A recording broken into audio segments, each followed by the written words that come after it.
Right.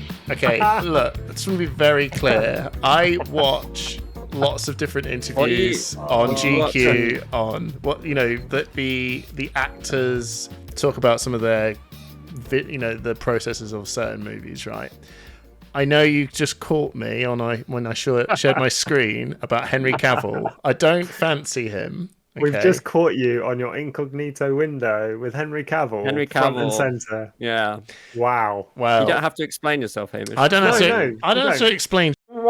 Right, and there you go. I mean, we've demonetized already. There's nothing. He's a very attractive man. He's a beautiful man. Yeah, And I'm a little bit jealous that he comes to Warhammer World, which is only like 10 minutes from my house. You could bump. Why would you be jealous? He's never come and said hello to me. That's because you never go into Warhammer World. I know. You don't play Warhammer, do you? So no, I don't. That was your first mistake. You should invite Henry Cavill I told my friends, my female friends, that Henry Cavill liked playing Warhammer, and she was like, maybe I should get into Warhammer. I was like, your wallet can't handle the truth.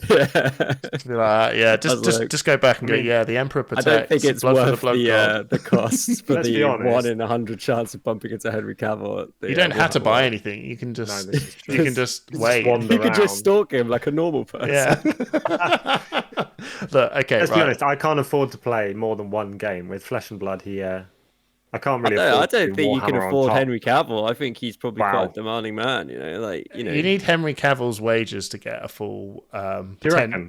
Yeah, he needs to, in order to get the full company of the full second company of the Ultramarines. You need some Henry Cavill wages or Plasterer. They get paid well.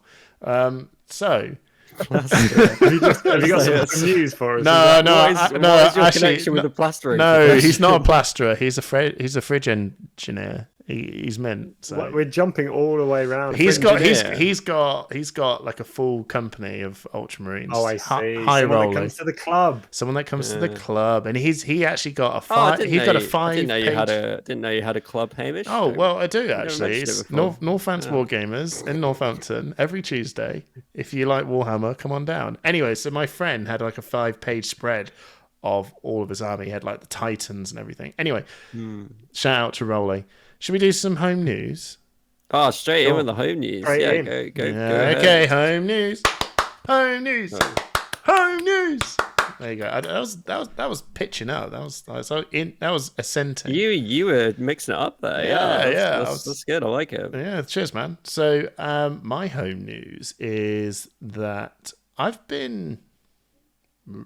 Oh, actually, yeah. Some sad home news. No. Okay, all right, wait. He's going to bring this is talking to you is such a roller coaster. Like, I just can't handle it. You don't know where we're going. Come on. How many episodes of this podcast are you still just throwing me for 6 sometimes? It's just wild. You haven't even said it yet. I know you haven't. I just something about it. It's sad though. Oh my god.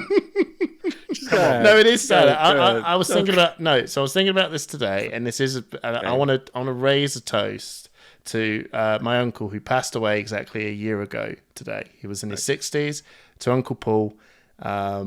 It was he passed away pretty suddenly. So it was a year ago today. So home news was kind of just humbling.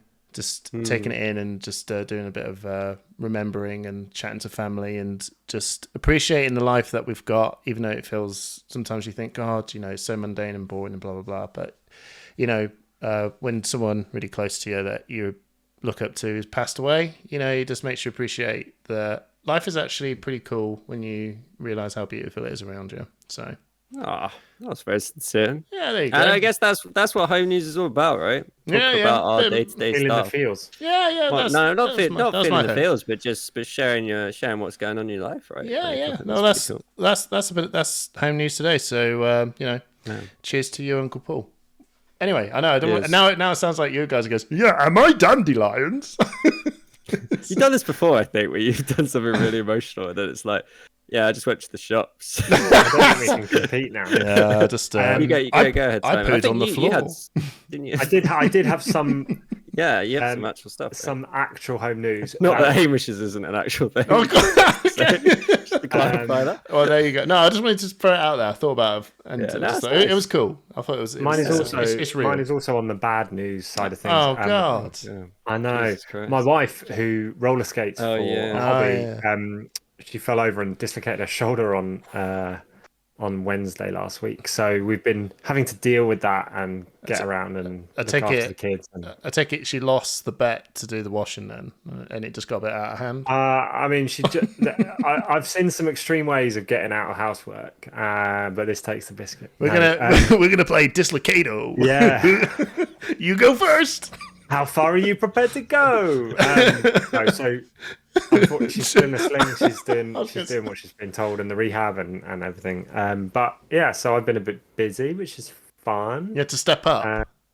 I did. Oh, and now I'm just like, oh, this is why I don't do it all the time. Yeah. That's when you're like, that's when the appreciation comes in. When you're like, oh man, I didn't realize you did all this. I thought it was done. I thought it was just automatically done, like a direct debit. And in the better home news, we've had Dusk Till Dawn to open. I did a stream on Friday, which was really good, and I enjoyed opening lots of stuff on stream. Had a crazy box in the middle. Yeah, four of the 5 boxes were average, and the middle box, number 3, was spectacular with a Cold 4 Legendary and a Rainbow 4 Fabled. Ooh. So if you haven't seen the stream, go and have a look. Check it out. Enjoy my subpar openings apart from one box. Yeah. What about you? Amazing. What about you, Trip?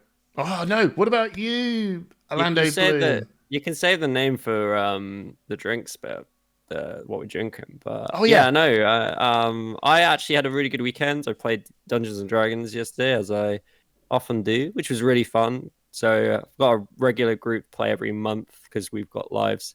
No offense to people who play all the time, but we can't quite manage more than once a month.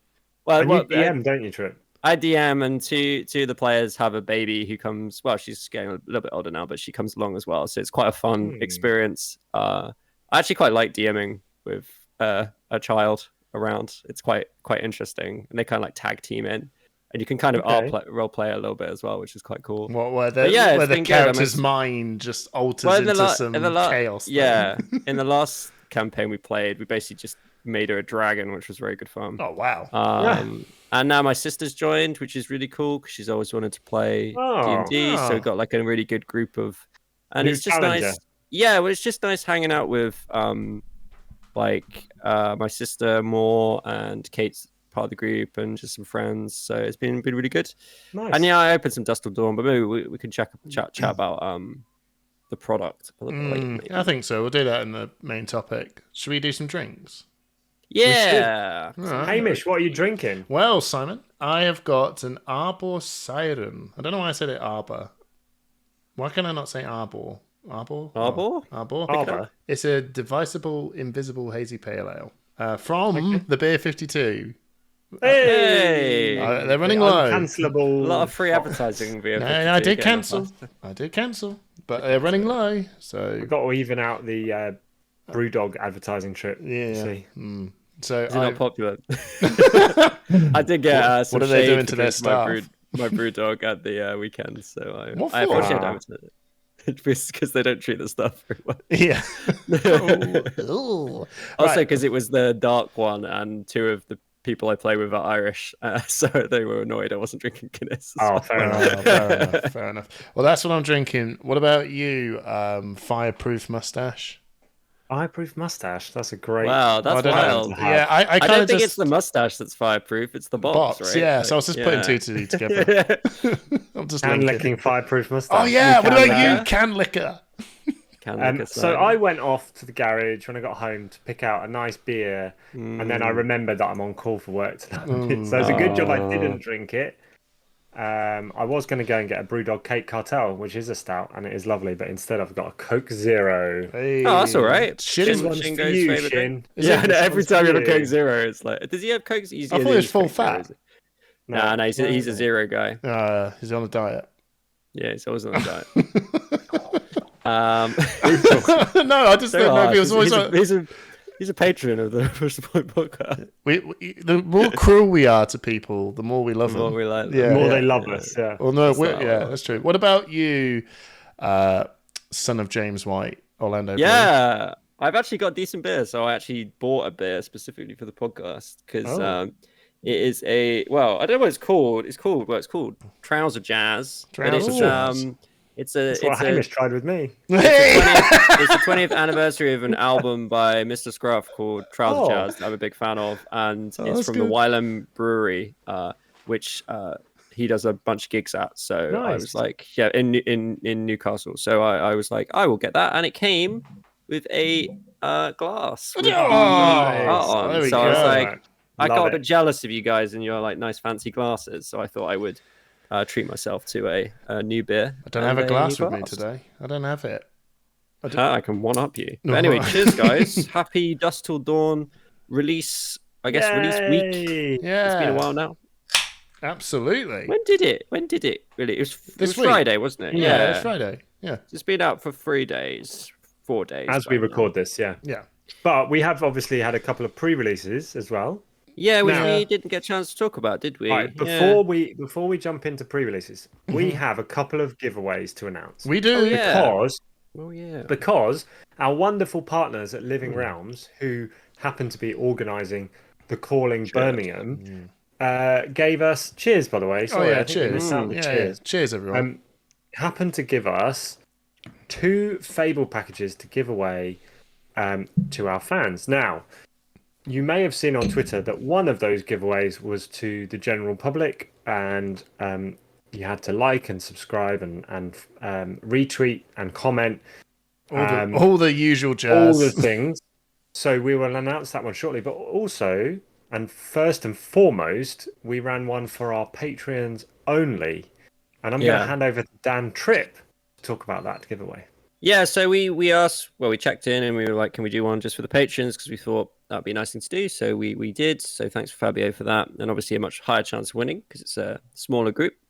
And we have done the Wheel of Names. I did it before the podcast started. And I can confirm that the winner of the patron Fable package is Jason Hamer. Hey! Jason. So Jason, you've won yourself a Fable package. So well done to you, amigo. We've known Jason for a very long time. So congratulations, Jason. And yeah, so I'll pass over. Simon, do you have the names for the? I do. I have the results. The results are in, and the Twitter giveaway. We had over 75 entries in the Twitter giveaway. Wow, that's good. That's good. That's really good. And the winner was a UK player called Mitch Hewson. Hey! No way! Oh, that's so good. So, I love Sheffield, Mitch is great. Sheffield, he joined us for the stream on Friday as well, actually. Sheffield player, I believe. And his comment on the post was his top 3 picks for the Dusk Till Dawn meta were Lexi Dramai and Azuri, with an honourable mention to Katsu. Okay, no Levia. Now we can confirm it's fixed because he put Katsu in there, and someone was like, "I'm joking." I do like that it had Katsu. So that's great. I'm joking. We got a wheel of names. I've played Mitch quite a few times at tournaments. Sometimes you just end up getting paired against the same person a few times. We played on stream twice as well, actually. So that's really great. Congratulations, Mitch. Look forward to seeing you at the Calling Birmingham. Absolutely. Have we got another thing that I want to also just throw in there as well? That we're doing some awesome stuff for the Patreons now. We've got that we're going to do free. Have we got that all set up and ready to go? Yes, this is the packs, right? Yeah, that's the packs. So we're very fortunate. Living Realms gave us a additional case to give away of Dusk Till Dawn. They were kind enough to give us some product to open.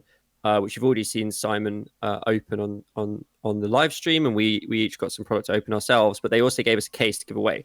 And we're going to be giving away 6 packs of Dusk Till Dawn every month to I thought it was every episode. Patron.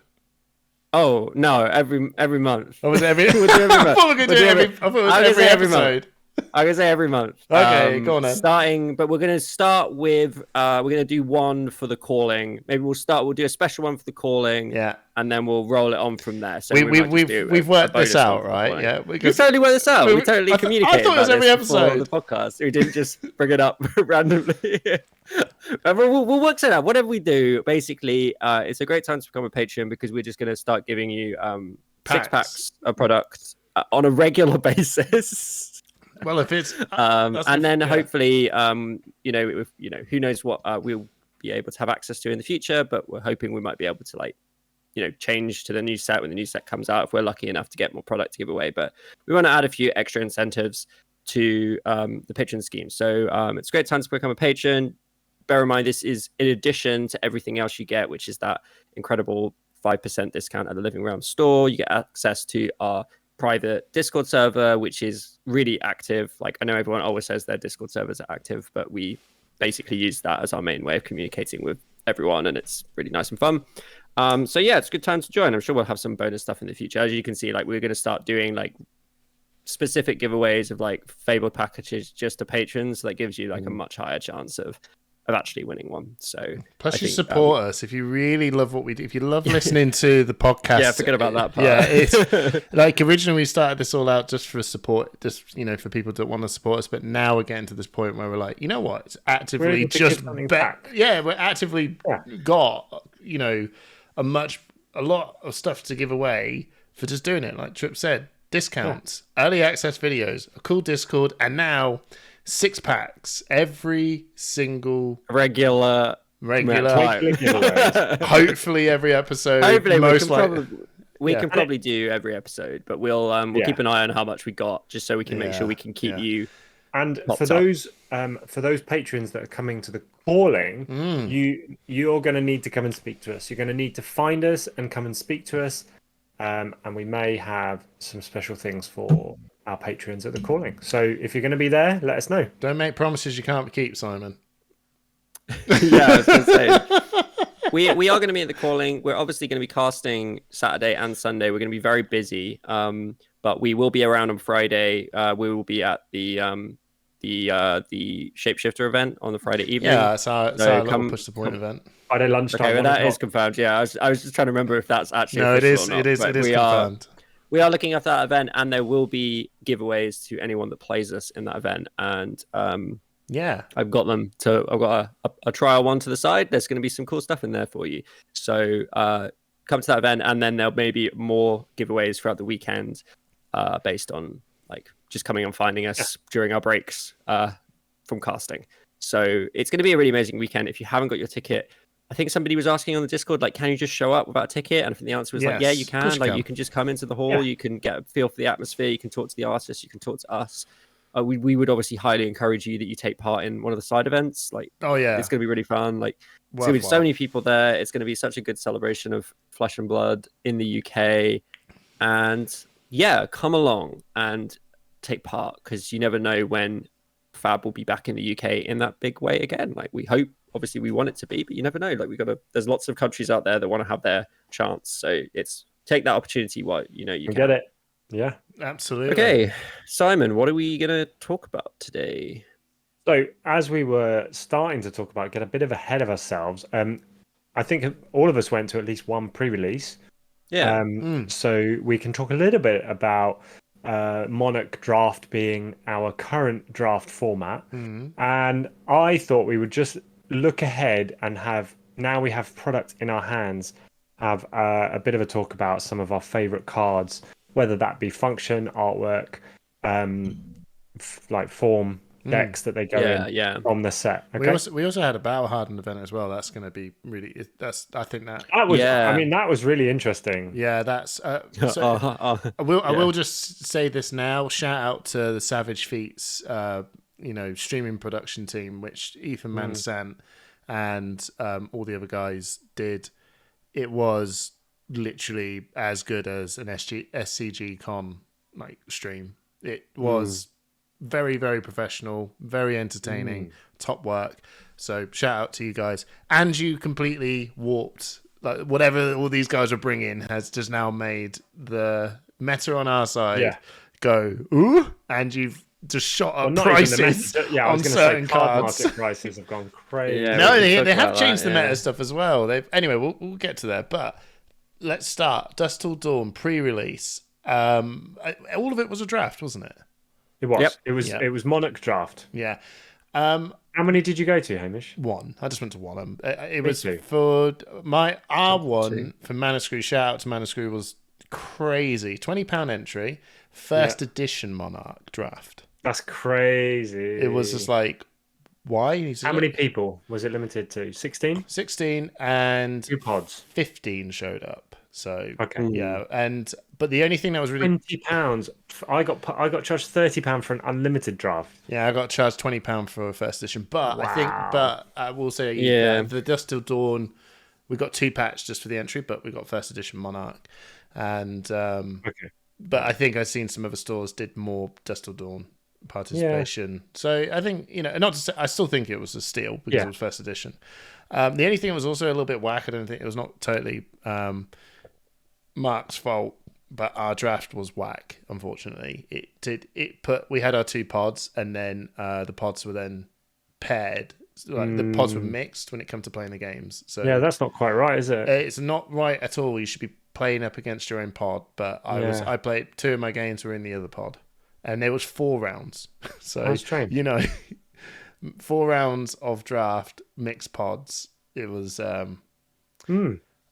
did 2 games and then just went, I'm done. I cut this whole thing's whack. The winner was 2 people on the same pod, so it wasn't one pod winner, other pod winner. Yeah, it doesn't sound right. No, it wasn't right at all. But regardless, I had a really amazing time because I saw a load of people that I haven't seen for a little while. It was a first edition draft. We all had a real good laugh. Who was the lad that knocked you out of RTN? Which one? Simon, who knocked you out. Oh, Maciek. That's it, Maciek. Sorry, Maciek. My brain went. He was in our pod. Yeah. So it was his first experience drafting as well. So that was very, it was entertaining just to hear him. He's such a lovely man. Oh, he's an amazing guy, lovely guy. So it was just good. It was just a real cool. So who did you draft? Bolton, because the packs were telling me. And did you draft any nice shiny cards for your Bolton deck? No. Weirdly enough, not a single soul opened any rainbow foil Light Warrior cards. Which was shame. Yeah, it was tragic. I was like, what? A whole 2 boxes? None. Okay. No, maybe there was one, but it was blue, but whatever. But but the table, I was the only Bolton. So near the end, I was just like, okay, well, I obviously made the right call. Right call, yeah. Yeah, but you played your seat. I played my seat 100%. I was the only Bolton. And then they went, oh, okay, well, you can go jump on the other tables. And I'm like, oh, right, well, my deck sucks because Prism's really good, turns out. Fair enough. What about you, Simon? I went to one. There were 3 pre-releases over the weekend in Nottingham, or 2 in Nottingham, 1 in Loughborough, which is not far away. I managed to get to one of those at the Dice Cup in the centre of Nottingham, and I drafted. There were 8 of us, and I drafted Chain. I knew you'd draft Chain. I had a reasonable. There were 2 chains in the pod. I had a reasonable chain deck. Lots of red Runeblade cards, lots of arcane damage. I think I had a total of 14 arcane damage in my deck. Couple of Vexings, couple of Arcanics, some Rifted Torments, 4 Seeds of Agony. And I just played sensible games. First round was against the Prism with Footsteps. He got Footsteps. Yeah, he got a Footsteps. Must be nice. But it's not that good because there's barely any poppers. No, right? no, it doesn't matter. He just got Footsteps. So we had 2 chains, 1 Leviah, 2 chains, 1 Leviah, 2 Boltons, and 3 Prisms. Okay. So pretty spread pod. What was your result? I won. The final was Chain, and I managed to win because on turn 1, the other Chain player, Noah, again, we've spoken about him before, up and coming teenage player in Nottingham, he bricked with Chain. So turn 0, I let him cycle a couple of cards. Turn 1, he had 4 non-attack actions.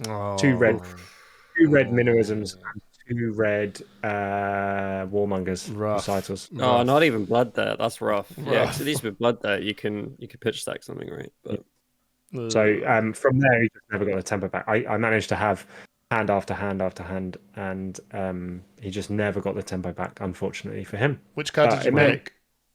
Prism. You picked the Prism. Everyone's picking the Prism. I don't know why. No, actually, I do know why. To be fair, she'd probably be pretty good in Blitz. To be honest, I would have liked either card. I took the Prism because I think it will probably do better on the market over the long term. Vincent, it looks fun. I haven't really put much effort into figuring out decks for Vincent, but Prism Cold Foil is always going to have the waifu price tag. Waifu tag. Waifu tag. Yeah, that's it. But I think she's actually she's a pretty decent shot for Blitz, right? Because you've got Luminaris, and she's got a better hero text, but less health. She's got 16 health, mate. No, I know, but the Prism... But I don't know. Anyway. Right, what about you, Trip? Yeah, so I did 2 pre-releases. My first one was at Badman Cafe, which, again, it was £30 for one draft, so it was a bit steep. But the actual draft was so good because I was drafting Chain. Well, actually, I was actually pretty open. Like, I think I actually think I was open still. I'd taken a Popper and some other good stuff. And then I got past the Dread Scythe. So I just immediately was like hard on Dread Scythe Chain, which is incredibly fun. It was so fun to play. And by fun to play, I mean every turn I blocked with 3 cards and then I kept a blue and I swung for 1 and 3. And I think I must have said 1 and 3 about 70 times during the day because that's all I did. I love that. That's actually really... Is it just like a completely different deck? You just play control, you just block. You block and then swing with 1 unblockable arcane damage and 3 damage if they want to do anything about it. But there's no AB in so you just say Monarch draft. So you're just like spell void, isn't there? So... Yeah, they can spell void it, but every turn you're just like 1 damage. You can't prevent that. 3 damage. Yeah. What do you want to do? Do you want to block a card? And then you can just deck them out, or you kill them with Arcane. I managed to draft about like 7 Arcanite Crackles as well, which is just like... So I had like a kill turn as well. Are you ever triggering Chain? No. I did it in one game and I nearly lost because I activated Chain.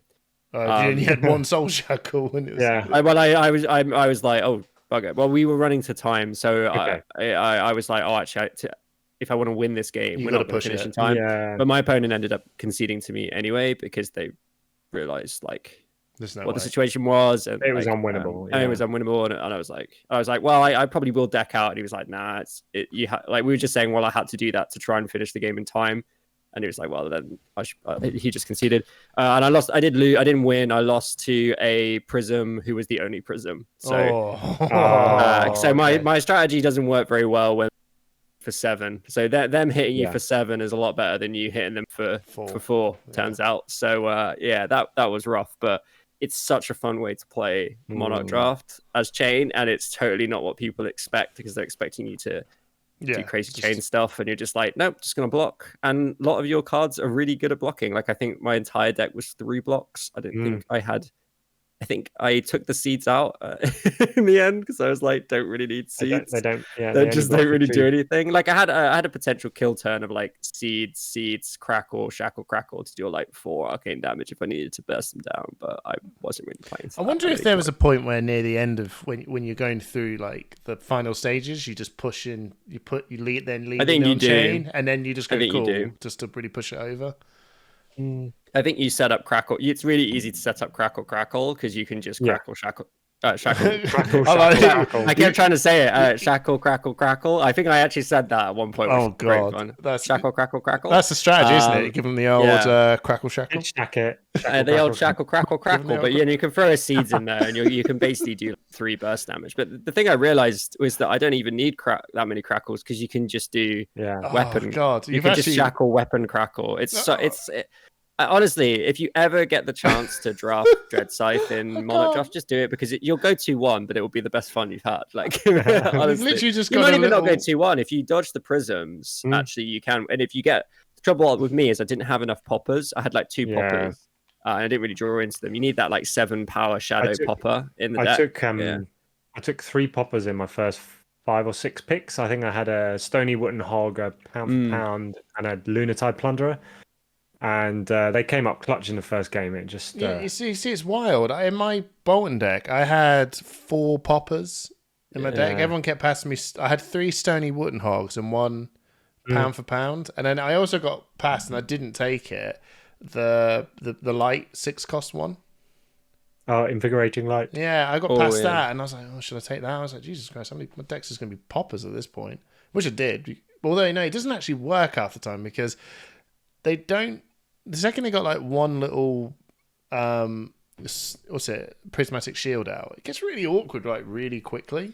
Like they play this game of going, I can block it really well, or I'll just pump a non-herald attack at you. Yeah, and you're like, oh my god, this is. All these poppers are dog shit at this point. That was the good thing about Dread Scythe was that I could always kill their shields because they couldn't prevent the arcane. But then it just makes that's a different hero, right? Yeah, it's like you never have access to that regularly. But what do you guys think of the format for pre-release? Did you enjoy it? Well, mine's whack, so I can't really. Yeah, I didn't. So if it was run properly, so if it was 16 people, it should have been, or multiples of 8, should I say? It should have been separate pods, play within your pod, and then the winner of each pod. Yeah, how it should be. The normal pod. But it's only 3 rounds, isn't it? So it's that's a strange way of doing it. I think sealed. I think we get sealed for a lot of pre-releases, and I think that's the format. I think for a quick 4 rounds deal. But we've done Monarch sealed before. We did that for Monarch pre-release, and it was all online. On the webcam. Yes, I know.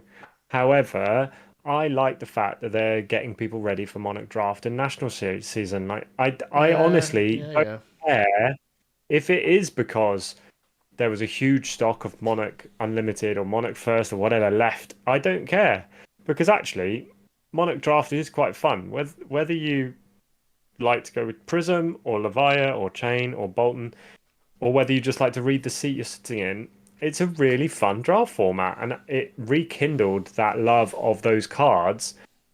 And it also gets you thinking, doesn't it? Like, you're opening Dusk Till Dawn for the first time, you've just played some Monarch. They fit together well. They were almost like they were built to fit together, right? They work. I just found it like I personally just felt like it was just an armory. It felt like an armory to me. It didn't really feel like a pre-release. I think the main thing is that I just don't enjoy I enjoyed it. Like, don't get me wrong, like Dread Scythe Chain is really fun and Monarch Draft's really fun, but it didn't feel like a Dusk Till Dawn event. Yeah, it felt like a Monarch event with Dusk Till Dawn as the prize packs, and it was like I would have rather just been like 3 packs of Monarch, 3 packs of Dusk Till Dawn, make some janky deck and just bash them into each other for a bit. I feel like would have been just as fun. Yeah. And like I get it, like people saying like it's good to have Monarch draft practice, and that's true because for a lot of people they might not be able to draft Monarch very often, and this could be the only Monarch draft they get. But at the same time, a lot of pods were firing weird numbers. Like the second draft I went to, I was lucky enough to get in the 8-person pod. Yeah. The other pod had 4 people. Like I think the Bad Moon Cafe, it was an 8 and 4, but that's the way Gem pairs it. Gem pair always maximizes a pod, and then the rest have to deal with it. It's not a great experience for those people that stuck in the 4. And the same thing, I think Batman Cafe, one of the pods, was a bit small as well. It's just draft's a bit of an awkward one. I agree. That's why I lean in on sealed, because I like sealed. Sealed, I think sealed is the go-to safe one. And even if you turn around and went, all right, we're going to do a sealed one where you get 3 and 3. You get do you get 6? Yeah, 3 and 3. Yeah, make a deck. Yeah, no, but you could. And I think a couple of places have done armories with that since, right?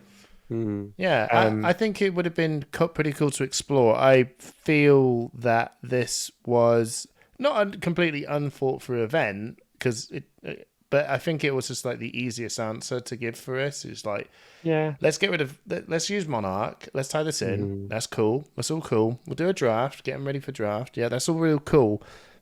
Yeah, but it's kind of just. I think that was like the base level idea that you could probably pitch in. That would be fairly safe. And if you pushed it any further, like you guys suggested with a sealed 3 and 3 mix, it's like, well, does this work or not? I don't know if they thought, do we even have time to know if this works or not? Because we don't want to suggest that you should do that, and then everyone goes, this is just a complete mess. I think I think I'm always very positive on draft. Like, I really love the experience of drafting I cards. do too. I love the choices that you have to make. No, but I get your point. It didn't really feel like anything to do with Dusk Till Dawn because you were just opening the packs as prize packs. Yeah, and then you're gone. Like a lot of people just leave. Yeah, like they they open their packs and then they go. And then there was no kind of like the thing about the good thing about pre-releases is like opening packs is opening your packs together, and someone opens a cold foil and everyone's like, oh yeah, it's like the first time you've ever seen the Fable or seen the cold foil in real life. There was none of that communal opening together. It was like everyone got their packs and just sort of opened them themselves and was just like, whatever. And then they bounced. So I understand it's tricky. Like, because the other thing we shouldn't forget is that the alternative in the past was no pre-release at all. Like, this is a supplementary set. For every other supplementary set, we've had no pre-release at all. So if if it's this or nothing, then I'll take this. Don't get me wrong. I take this every time. I think that's the point. We got to. I think it's safe to say this was the best pre-release for a supplementary set ever because it was the only. But we had a pre-release for a supplementary set, so that is already 100% better than anything we've ever get. Yeah, and this supplementary set was also very weird because it kind of feels like it's draftable. It's so close to being a draft set. It makes you. It's just do. And I honestly, a very unique experience. Something I don't think we'll ever get again. And if we did, it'll be a long time.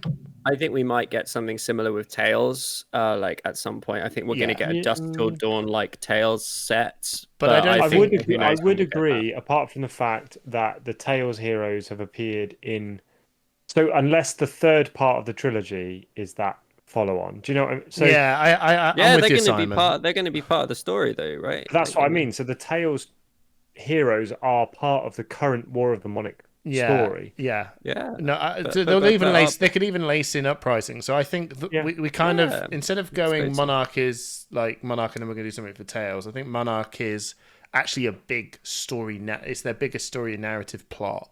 And then and Dusk Till Dawn ties in Tales of Aria and Monarch into the story. I think plot. So, but I think we'll get like a. I thought Everfest was kind of that, right? I thought Everfest was a Tales of Aria, a Dusk Till Aria kind of thing. Like I could see us that happening. They want to bring Alden back. They want to bring Briar back when she's gone. They might, who knows what's going to happen with Lexia. I could see it happening. Getting a new Oldham. Not getting a new Oldham, but like getting another like Oldham like.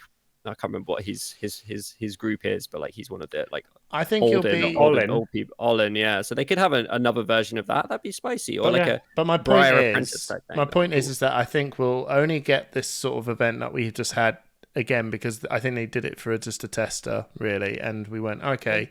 It's Monarch Draft. Here's your patch of Dusk Till Dawn. Maybe next time they'll actually go. It was fine. It worked. It was serviceable. It wasn't bad. We all walked away going. You could do this better, right? And I think everyone agrees. Yeah, this could have been a little bit more exciting, a bit more adventurous. It was so.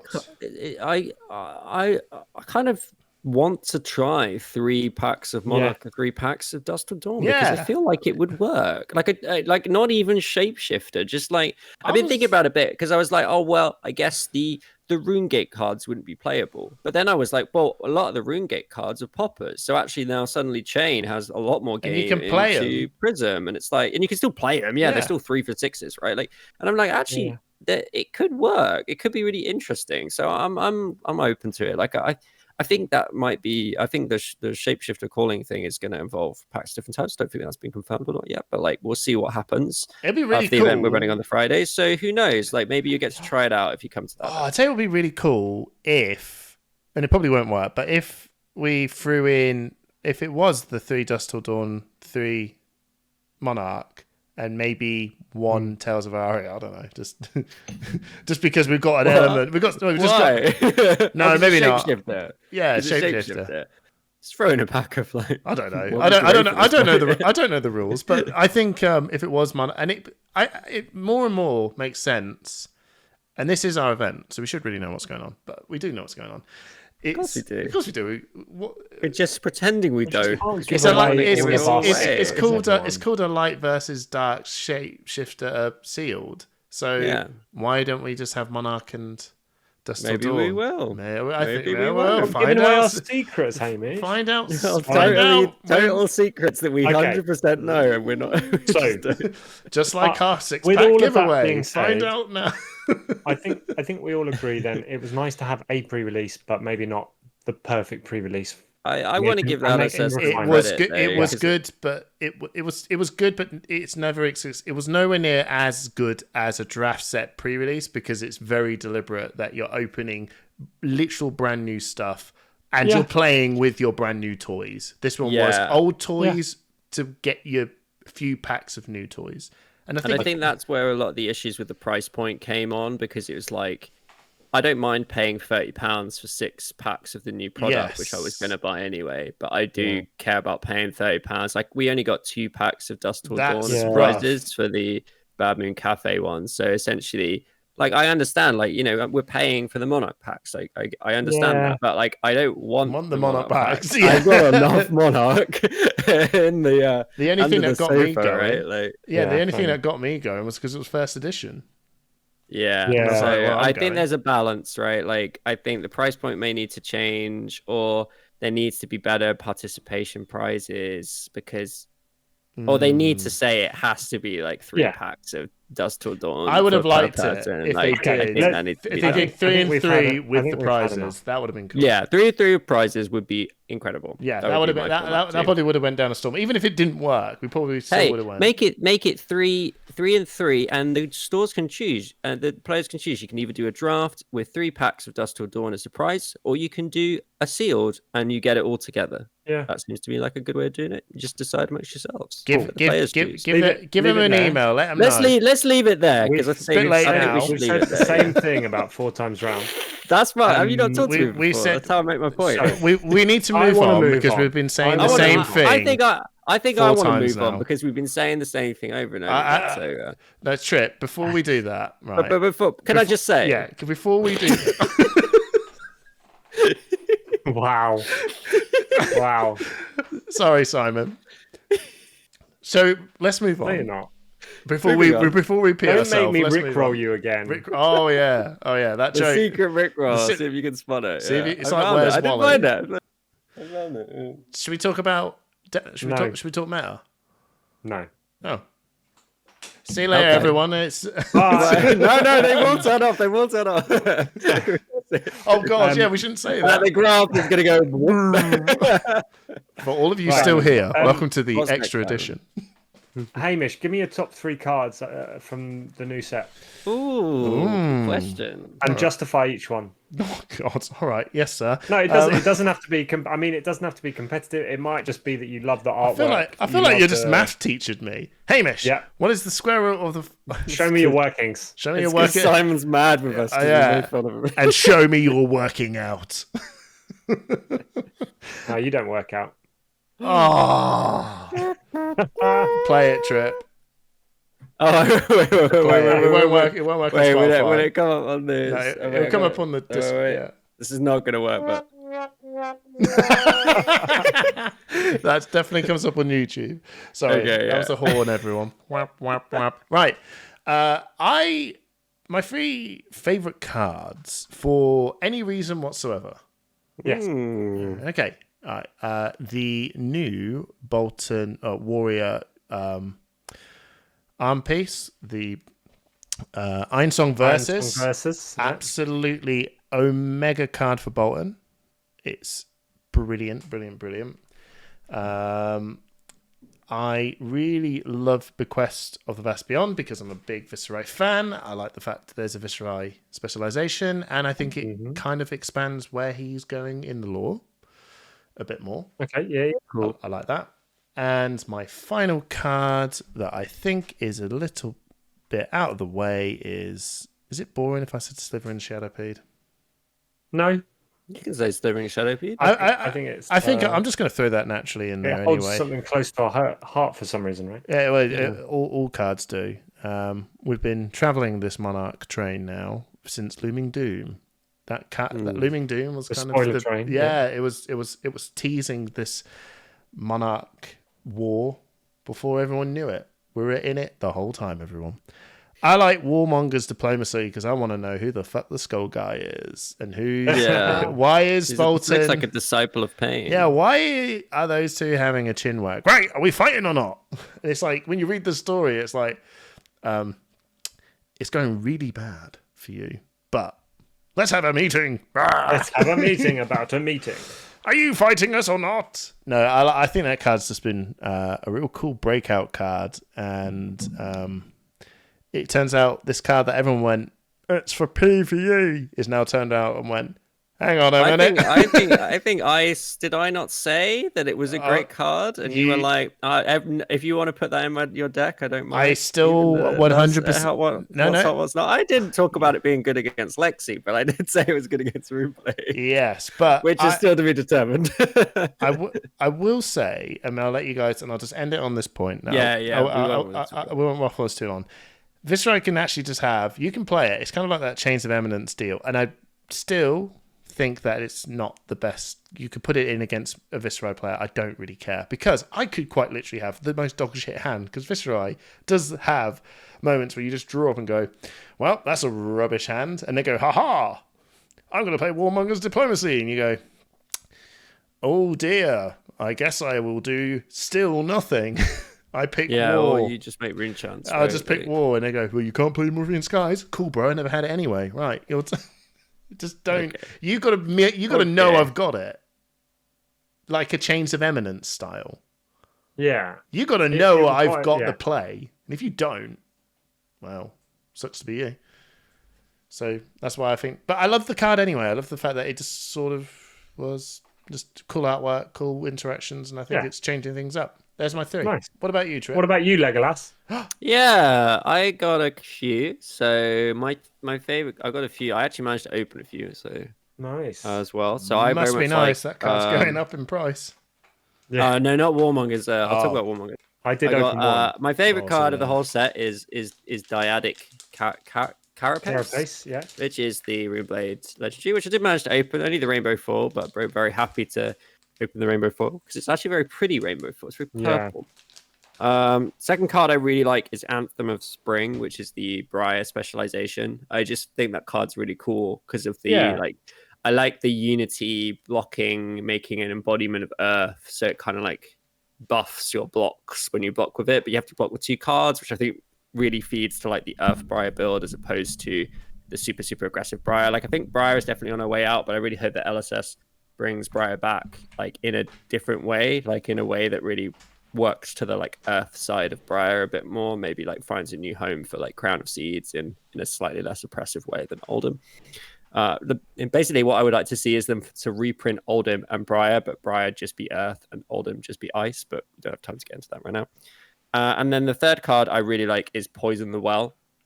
Yes, I think that card is that's a really cool card. It's so fun, and like it's a really interesting card for me because I play a lot of Ira and Blitz, and it's such a blowout card for Ira, but it's also like you could put it in your Ira list and you could like blow up other people with it. And like now that, oh god, we haven't even talked about the fact that Blitz is getting a sideboard, but like Blitz is getting a sideboard, so only like, for season 7 of Skirmish. Oh come on, it's definitely gonna stay. We can talk about that. We can talk about that after the calling because that. But I do also want to talk about my honorable mention is also Warmonger's Diplomacy because I did think it was going to be good. I did manage to pick up a set before the price skyrocketed, which made me feel very cool. But the cards haven't arrived yet. They have been dispatched. So I'm going to wait until they've arrived before I say what a great job I did picking up my playset of Diplomacy for approximately, I think, like I shudder to think how much playset would cost now. It's a bit like when Premeditate jumped and things like that, isn't it? Like I still paid a fair amount. Like I think I paid what I think the card is worth, which is around like £7 to £10 per card or something. At the time of recording, it's currently £28. Yeah, well, I think that's I think that's pre-calling hype. It's a snag situation all over again. I do think it's a really good card.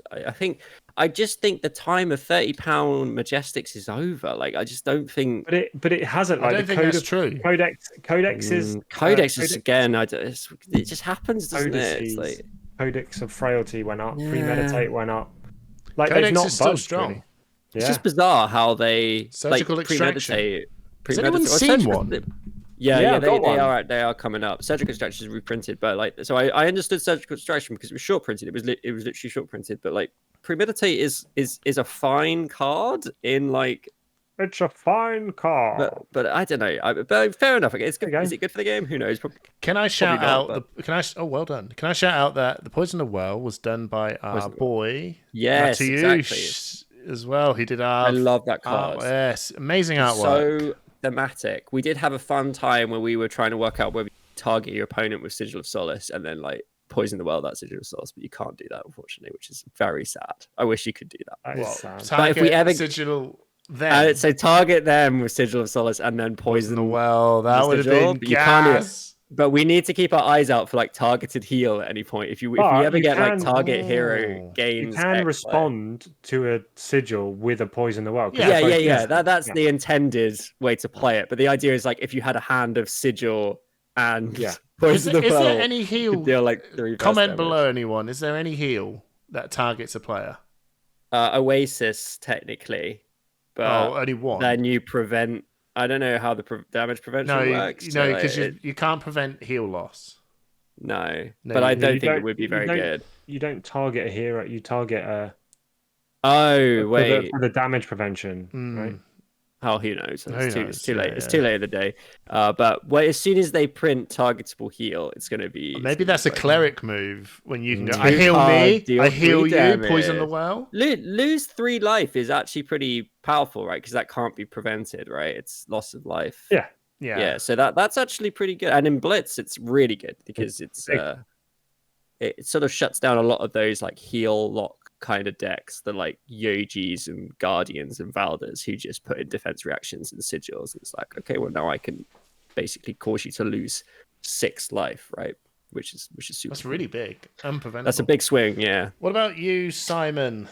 What's your 3 cards? So I think my favorite card, because I opened it in cold foil, is going to be Scowling Fleshbag. And I think that's going to be I think that's going to be a really good card in Levia. Or just Brute. Yeah. Well, no, definitely Rhinar, but I think Levia is going to be more competitive than Rhinar. Oh yeah, 100%. And Levia, and Scowling Fleshbag and Husk. What a combo! They literally just shut down 2. I'm going to do a big turn. Husk. So I'm going to do another one. It's become more relevant. I've been testing my Katsu deck with a couple of minor changes into some random Talishar stuff, and Levia, as long as they've got Scowling Fleshbag on the board, it can change the way you play out hands because you don't want to lose a card. It just stops your combo, right? It just completely wipes you out. I said that in What's Not. You did indeed. You've got to play around. And again, I think it's like we know what we're talking about. I think it's a really good card. My second favorite card, just for the artwork on it, is Widespread Ruin. And I didn't manage to.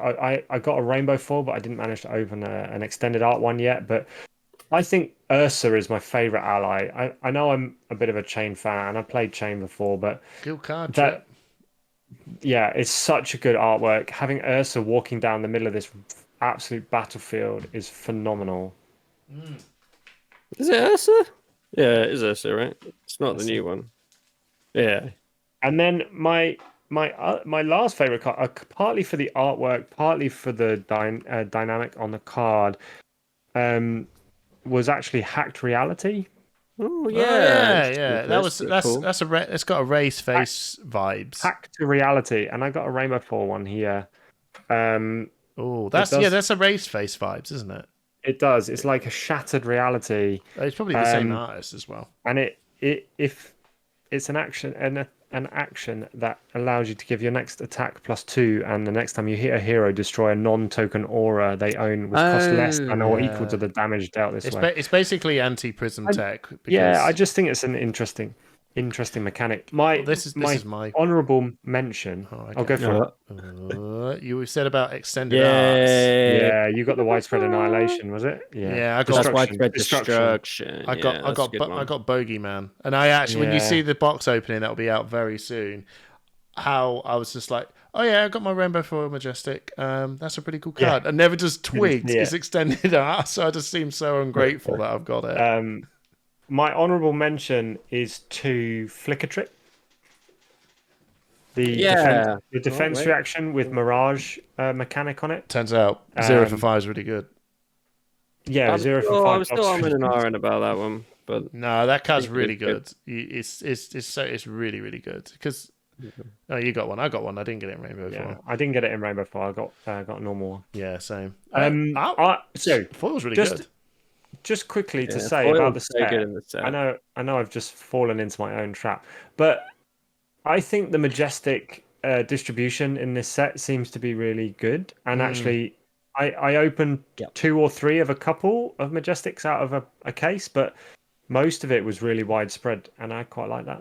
Can I just say no? Can I just say? Can I just say? I think that the decision to make cold foil extended arts the only cold foil that comes in is an incredibly good decision. I think I really want to shout out LSS for doing that because if you open a cold foil, it should be like the hypest thing ever. Yeah, I know what you mean. Opening like a cold foil, like I think it was like Trench and the Assassin chess piece, but having it it wasn't extended art, and you're kind of like, so yay, I guess, but it could have been better. It's like a mid-tier card. Really, like the cold foil is the best of the best. It should be, you open the cold foil and you're like, yes, I've got a cold foil. It is the best way to open this card. So I think they really made the right decision there, and I think that's a really simple thing they did, and I'm really happy. I will say that I 100% agree with you.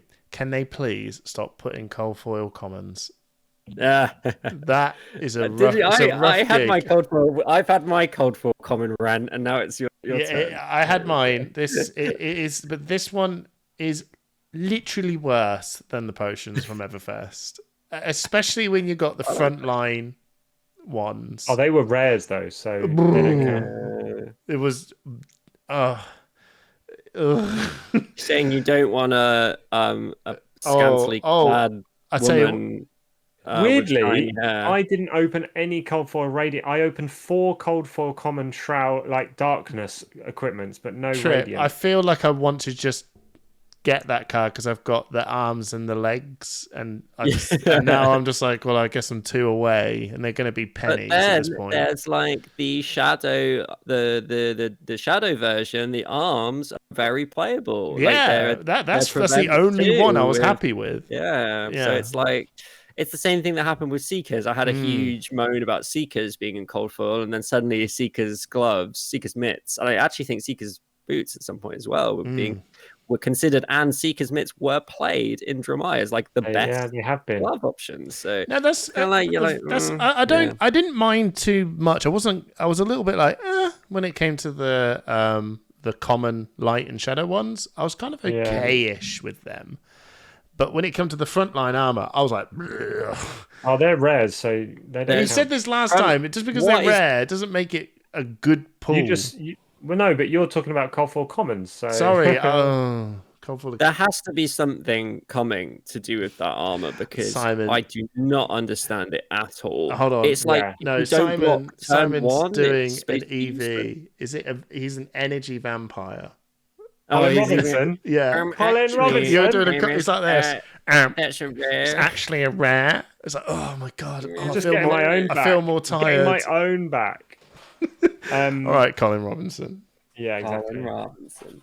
And looking Colin Robinson. No, but am I right that I know they do it? It's such a feel bad, isn't it? It's just like you immediately feel the bot, and you kind of just go, well, there goes the cool card. Let's see if we can still pull the legendary. Yeah. Let's see if we can still pull some good Majestics. But I had that in my box where I opened the cold foil Radiant Hood, and I was like, okay, there's the cold foil. And then like 2 packs later, I opened a Marvel. So it's like, you still get the cold foil Figment. So it's like, it can happen. I had a 2 cold foil box, but they were both cold foil commons, and I was like, oh, that's cool. I didn't open a single Marvel. The Marvels are pretty sick, to be honest. Yeah, I didn't. I felt like my box was almost like the average, right? Because I kept seeing people going, "Oh my god, I got like loads of legendaries, blah blah blah." I mean, that's really cool. I love the Marvels. Yeah, but there's something where I can't complain. I got 2 legendaries, you know. I can't complain. But there was just something kind of like, okay, that's cool. That's cool. You know. It was cool. Yeah. But it wasn't like Monarch. But maybe I'm just you know, that's the way it is. That's the way I think lottery the design goes, isn't it? The design space for like common equipment is kind of a bit narrow. Like they all sort of do very similar things, and they're not particularly interesting. Just to give them a cold foil feel, it's just like, I feel like meh. I'd rather see like kind of, you know what I'd love to see, like an alt art null rune. That'd be cool. Like that'd be awesome. Reprint Null. What was saying? Reprint Null. Like, did you see the rainbow foil alt art iris? That was the Team Covenant one. Yeah, that was great. No, that's not cold foil. It's rainbow foil. That's what I just said, rainbow foil. But I'm just saying, like, actually, for Simon, it was rainbow foil, not cold foil. Yeah. Simon, it wasn't actually. It was actually a promo. Can I just say, you can join me in the Colin Robinson fact check. But I'm just saying, like, that is a cool. It's the first time we've seen an alt art weapon, isn't it? Yes. Nah, Galaxy Black, mate. That was cool. You come at me with these facts. I suppose it was a question rather than a fact. This is the first time we've seen an alt art weapon. And it's the first. At you and it's like, that's true. There is no alt weapon officially, but it's for a Team Covenant promos. It was the first weapon. Yes. Yeah. Right. Can we have a very quick dip into a quick deep dive? Were you going to say into what? Can we have a very quick deep dive? We got to wrap it up. Well, you wanted to wrap it up. You slammed in this. Pick your 3 favorite cards. Bollocks. Time for one more segment. Actually, I talked about it in the intro of what we were going to do. Oh, did you? But you also said about the meta. So can we just have a quick? Let's talk about the meta. Yeah, let's talk very quickly. About the meta. All right. So the Battle Harden that was done by the Savage Feats guys. Again, big props. Well done. It was a very good stream. The meta was wild, which I imagined it would have been, but not as much crazy aggro. Or maybe there was crazy aggro, right? Because 2 Briars. Actually, Briar was kind of came out in the top 8. Briar came out really hot in the top 8, and technically, sorry to Rhea, who did win it, by the way. Heads up, Rhea. You smashed it out with Icelander. Icelander winning it. Christ's sake. Didn't see that come in. But kind of was pointed out in the Briar matchup that probably would have lost that because I think there was didn't mark down 1 health, which both players did miss. So, the result is the result. We move on. But Briar actually, technically, would have won that. And it would have been a Briar versus Lexi final. Interestingly enough. My point over it, really. Conspiracy to keep Briar from living legend. But it's just wild seeing Briar and Icelander in that mix. I was like, oh, okay, I wasn't seeing this come in. Especially Briar more than anything. Your thoughts? I mean, Lexi's still the best, right? Still the best. Lexi's not been the best. No, she is. Anyway, she's objectively the best. Like, I think but when was the last time she won a big event? No. Yeah, but big events are. Listen. It is. It's the representation of the field. But. All right, let's grow up. Right, it's the representation of the field and how many gets and that proportion of gets into the top 8. A big event, you can just have these weird ass moments where, actually the best decks just had a bad game, right? And if you reflect... all I'm saying, Hamish, yes, Lexi has had some okay conversion rates. However, she always falls down in the top 8. Right, but she's still the best deck.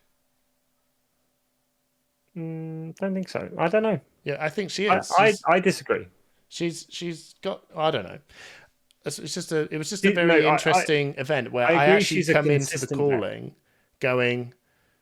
Well, it's still probably Lexi and Dromai still in there, right? They're not irrelevant. They're still very relevant, but it's not as a lot of them that I think we were all thinking was going to happen. There were some new toys going to be thrown into the mix, but there's actually a little bit. It shook up a lot more than I thought it was going to shake up.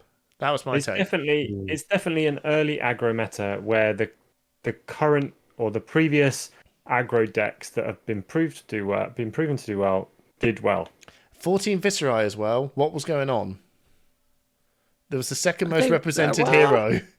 Because he's great. Split damage is great. No, I know, but I know Oldhim was a bit of a shadow, but he wasn't the worst matchup. Lexi is still the worst matchup. I think it's worth giving Viserai a spin, but I don't think Viserai is going to do very well into Lexi. And I think Lexi is still out there, and people are still going to play it. I think people have found a good tech solution with Warmongers, but I think Lexi can start running Trench, and it's like they have a way out of that situation. Yeah, they do now. An instant, so yeah, they have a way out of that situation. It does still hit 3 of a kind, but whatever.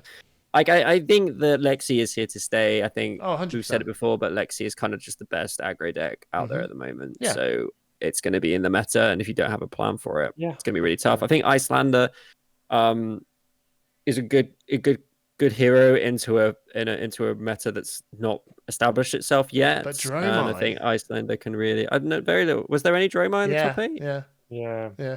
So the Dromai was playing up against Lexi, and then the Icelander was playing up against Briar. So big events can, as much as Icelander won it, which was amazing, but sometimes the top 8 just has a very good, favourable pathway for you, right? Even when Michael Fang, not taking away his win, but that pathway was pretty decent. And it's the same when you watch the World Cup. You just look at that, who do I need to play to get to the final of the World Cup? Oh my God, what a good set of games. And then the other side it's Italy and Germany and Spain and Portugal on the other side. Oh my God, that looks like a hellscape. And that can happen in the top 8. That's completely random. Like, you only can play who you play, right? Yeah, exactly. But then when you turn around and go, but this deck won, you go, yeah, but there's a lot of factors on that moment of how did that deck get there. So I agree. But it doesn't take away that Lexi and Dromai are very strong. Is Icelander a good pick? Because Dromai is still very popular. But I'm also saying if Lexi was the absolute best deck, then she would have won something massive by now. I think Trip said it better than me. She's the best aggro deck. Yeah. So she'll win one. Yeah, she'll win one for sure. Maybe. I think what we should say is that I think the meta is still very fresh, and I think the most important event, of course, is going to be calling Birmingham. It's coming up far away. Literally starting a week today as you're listening to this podcast. So I think we're going to be there. You're going to see it in action. You're going to see the streams on Tabletop 24 if you can't make it in person, or you're going to be playing in it yourselves. And I do think that's where we're going to see this meta start to be a bit more established. This second event where people are going to try and play the stuff they've seen at the calling. You're going to see how well it pans out after another week of testing, and people. We've seen the Warmongers diplomacy come out as a way to counter Lexi, but we're already seeing the Lexis adapt to that. What's going to be the effect when they've got a tool to it also play counters around that? Dromai as well. How many heroes can actually play Warmongers without it being an incredible tempo loss? Like, you can play it out, but you have to be pretty sure that they're not gonna.